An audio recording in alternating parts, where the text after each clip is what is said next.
નમસ્કાર સૌને, હું મુકેશ પરમાર, જિલ્લા ખેતીવાડી અધિકારી સુરેન્દ્રનગર.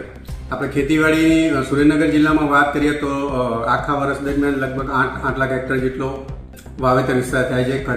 ખરીફ સિઝન એટલે કે ચોમાસુમાં જોઈએ તો 6 લાખ હેક્ટર જેટલો થાય છે, જેમાં મુખ્ય કપાસ એટલે 4 લાખ હેક્ટર જેટલો કપાસ થાય છે, મગફળી થાય છે, તલ થાય છે. શિયાળુ પાકમાં જોઈએ તો ઘઉં થાય છે, વરિયાળી, જીરું વગેરે પાકો થાય છે. ઉનાળામાં પણ ઉનાળુ તલ પણ સુરેન્દ્રનગરમાં થાય છે.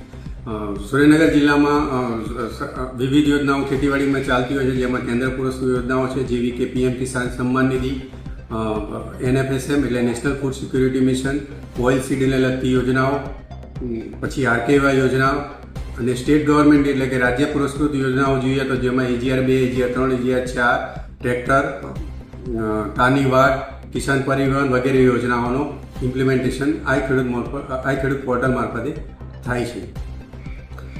છેલ્લા વર્ષમાં આપણે જોઈએ તો તારની વાડમાં 200 રૂપિયાની સહાય હતી રનિંગ મીટરે, જે વધારીને આ વર્ષે 300 રૂપિયા કરવામાં આવેલી છે અને 1 હેક્ટર સુધી પણ તારની વાડમાં લાભ લઈ શકે છે, જેની અરજીઓ આઈ ખેડૂત પોર્ટલ ઉપર મેળવવામાં આવેલી છે. ટ્રેક્ટરમાં જોઈએ તો 3500 જેટલા ટ્રેક્ટરમાં અરજદારોને લાભ આપવામાં આવેલો છે, જેમાં 18 કરોડ જેટલો લાભ આપવામાં આવેલો છે.